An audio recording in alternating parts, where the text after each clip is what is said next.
Hello everyone, my name is Saurav and I welcome you to Exports. Today I'm going to talk about a masterpiece, The 7 Habits of Highly Effective People, written by Stephen R. Covey. It's a business self-help book published in the year 1989, and since then it has impacted the lives of millions, and it continues to do so. This book contains 7 valuable habits that everyone should practice to live a fulfilling life. I found that it's a heavy book with hundreds of lessons. Each page has something new to offer, which had significant impact on my life. And I even made notes while reading. And it took me 45 days to read this book. That was because of two reasons. First, I'm slow. Second, I didn't want to finish this book. It's a masterpiece. And you see, that's the beauty of reading. When you would read this book, you would find that almost all the lessons Stephen Covey learned in his life are written in it. All the mistakes he made, things he learned, realizations he got, everything. With just a price of 300 rupees, you would get lessons which are priceless. I should be a salesman. One of the best things which I have learned from this book is that if you want public victory or social success, you must first have private victory or personal success. So the first 3 habits of this book will help you gain private victory. The next 3 habits will help you gain public victory. And the last habit will help you practice the first 6 habits. So let's start our discussion with the first habit. The first habit is be proactive. Sundar Pichai, CEO of Google, delivered a speech in which he told about the cockroach theory. He said, I was at a restaurant sipping coffee. Everything was quite normal until a cockroach flew from somewhere and landed on a lady in the restaurant. She got panicked and started crying and jumping but could not push the cockroach away. Her friends were also panicked by the cockroach and could not help the lady. After some time, the lady somehow managed to get rid of it. But now the cockroach landed on another lady in the group and the drama continued. Finally, the waiter rushed to them, and when he tried to throw the cockroach away, it landed on the waiter. But the waiter did not panic and stood calmly observing the cockroach. When he had gathered enough confidence, he grabbed it and threw it out of the restaurant. After the drama was over, Sundar Pichai wondered, was it the cockroach responsible for the chaos made by the ladies? If so, then why the waiter was not affected by the same cockroach? It's certainly not the cockroach, but the inability to deal with a cockroach that created the chaos. Similarly, it's not the problem that upsets us, but our inability to handle the problem. It's not the traffic jam that frustrates us, but our inability to control our reaction towards the traffic jam. So, being proactive simply means being responsible for your life and not letting outside influences affect you. In the story, the waiter was proactive because he did not get affected by the situation. Proactive people always focus on things which they can control and not what they can't. In contrast, reactive people focus on things that they can't control. If it is a traffic jam, they would blame the city and they would frustrate over their fate and ask God, why it's always me? But a proactive person would realize that they can't control the traffic, but what they can control is how they react to it. So instead of getting frustrated, they would put on some cool music and enjoy the moment. When you are proactive, you would realize that no matter how worse the situation gets, you can always control how you react to it.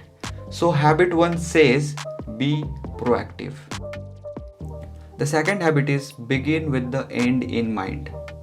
Ask yourself, where do you want to be when you are old, when you have very few days left in this world? Seriously, pause the video and ask yourself.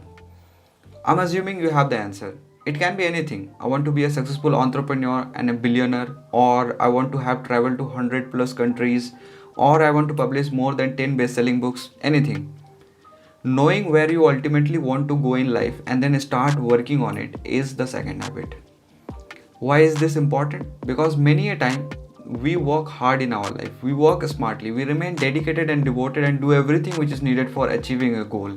But when we achieve it, we realize that this is not what we wanted, and so almost all of our efforts seem to be wasted just because we did not decide at first where we want to go. Effective people always decide where they want to be in the future. It helps them take the right steps in the present, which aligns with their goals, and hence they increase their probability of success. The third habit is put first things first. The first habit says that we are the creator. The second habit tells us to think about what we want to create. The third habit is about creating it in real. This habit simply tells that you have to prioritize your work and do only those which matters, which aligns with your dream. This is important because many a time we have a dream, but in the present we do something which does not align with our dream, which guarantees our failure in the future. For example, if your dream is to be a successful author and publish 10 best-selling books by the time you get old, but right now you are chilling, watching web series, scrolling social media, then I have a bad news for you. If you want to be an author, you have to start reading as much as possible. You have to learn about story writing and write short stories. This is what will help you achieve your goal, and you should give it the highest priority. Nothing else should matter. So the third habit says, put first things first. The fourth habit is think win-win. Most people have this mentality that if they win, someone has to lose, or worse, if they lose, they will make others lose. These people ensure that only they are benefited and others have a loss. This type of thinking will never allow them to be good at managing relationships. The fourth habit says that you should always look for win-win opportunities. Win-win means whenever you work or negotiate with someone, you always try to take approaches that benefits everyone involved in the deal. When I buy a self-help book, I'm helping the author by paying him money. The book is helping me to learn what the author has shared in it.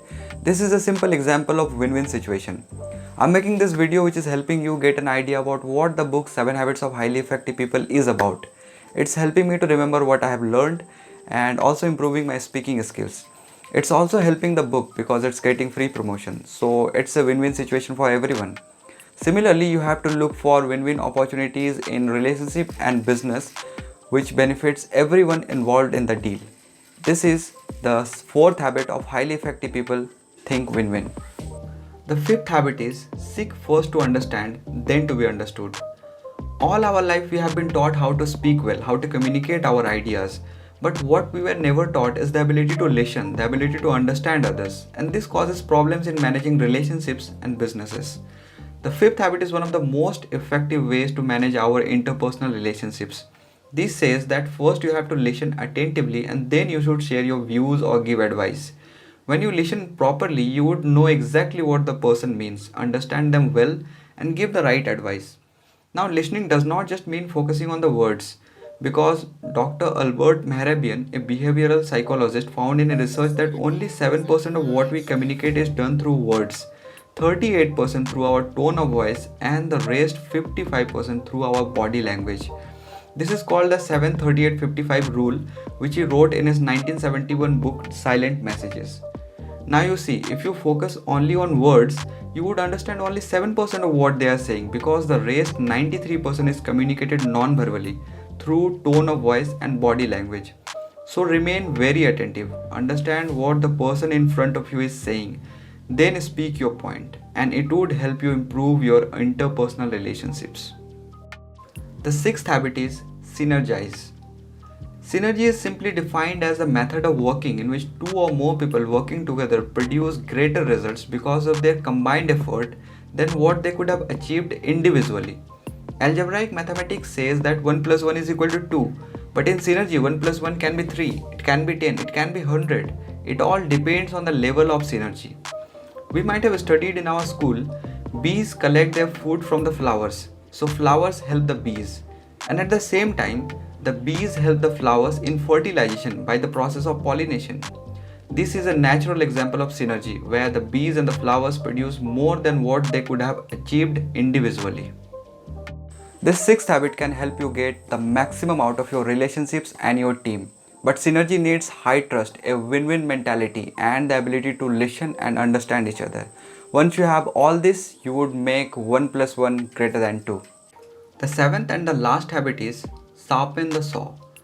Imagine you are cutting a tree with a blunt saw and you have to cut it within 6 hours. Would you invest time in sharpening the saw, or would you cut the tree with the blunt saw? Most of us don't consider sharpening the saw because we think it's a waste of time. But in contrast, sharpening the saw is what saves time. Abraham Lincoln said, "Give me 6 hours to chop down a tree and I will spend the first 4 sharpening the axe." This answers everything. The last habit of highly effective people is to sharpen the saw, which helps you renew yourself and practice the previous 6 habits. It says that you should take care of your physical, mental, and spiritual health. You can do many things which would help you renew these dimensions. For example, you can exercise and intake healthy food for your physical health. You can read books to take care of your mental health, and you can meditate to strengthen your spiritual health. When you sharpen the saw of your physical, mental, and spiritual dimensions, you would be a highly effective person. This was all about the 7 habits of highly effective people. I hope you found it valuable. I would recommend you read the book as it has changed the lives of millions, and I'm sure it would change yours too. You can subscribe to my YouTube channel where I keep posting about self-help and fiction books. And thanks for watching. Meet you in the next video. Till then, bye bye and take care.